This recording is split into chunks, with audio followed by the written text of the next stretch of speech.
Hey, good morning. It is Thursday, time for our video follow through for today. We are in 1 John 5, verse 4. You might want to grab your Bibles. Just another great passage. All this week, we're looking at kind of finishing out this recalculating series. And we've looked at, when plans change, what do we do?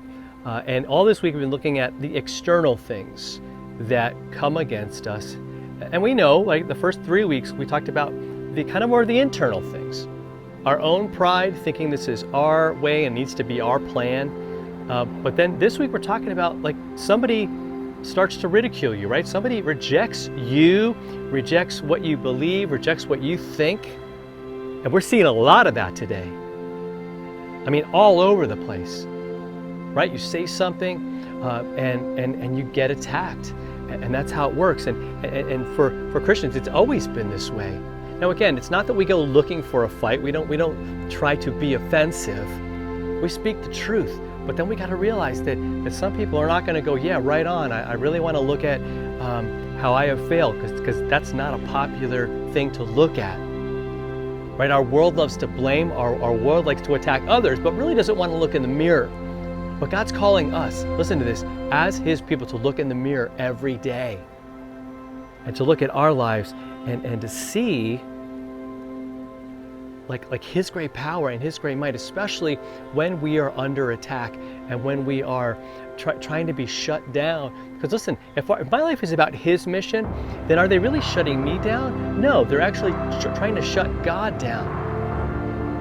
And we know that He said His kingdom, the very gates of hell will not prevail against His mission, His kingdom. Now mine could be shut down pretty simply, right? My agenda, my plan.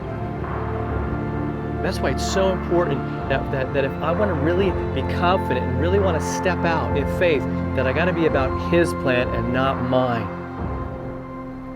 And so as we struggle with uncertainty, as we struggle with somebody, maybe there's people that lose their jobs because of their faith, because of their testimony, because of their convictions. And he says in chapter 5, verse 4, John says, in 1 John, he says, "For everyone who has been born of God overcomes the world. And this is the victory that has overcome the world, our faith." So we have victory over anything that would try to get us. And one of the big things I think we all struggle with is the philosophy of the world, right? The values of the world. And it can be so much easier for us to just go along with what everyone else is saying and go along with whatever the hashtag is for today, right? Whatever the meme is saying and telling us to believe and direction it is causing us to go.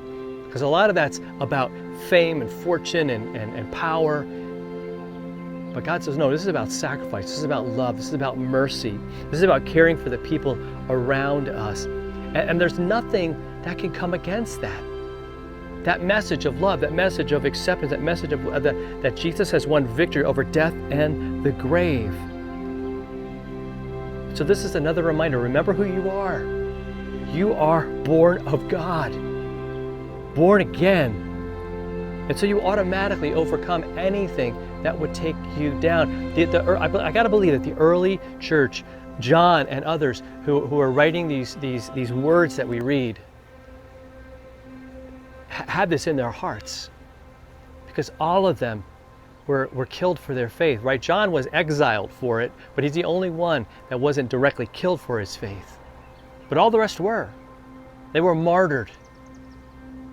But they realized that it wasn't the end, it was just the beginning.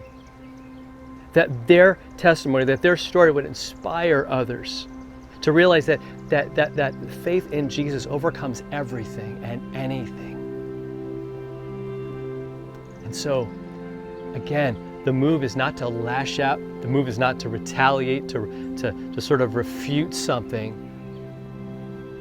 but to just speak about how amazing Jesus is and how He gave His life and how we're free, how we're forgiven, and we have life. And here's the thing, we want everyone to have that same peace and joy that we have. And so let's bring that message to people today, all right? Have a great rest of your day, and we'll talk to you tomorrow with another video follow-through.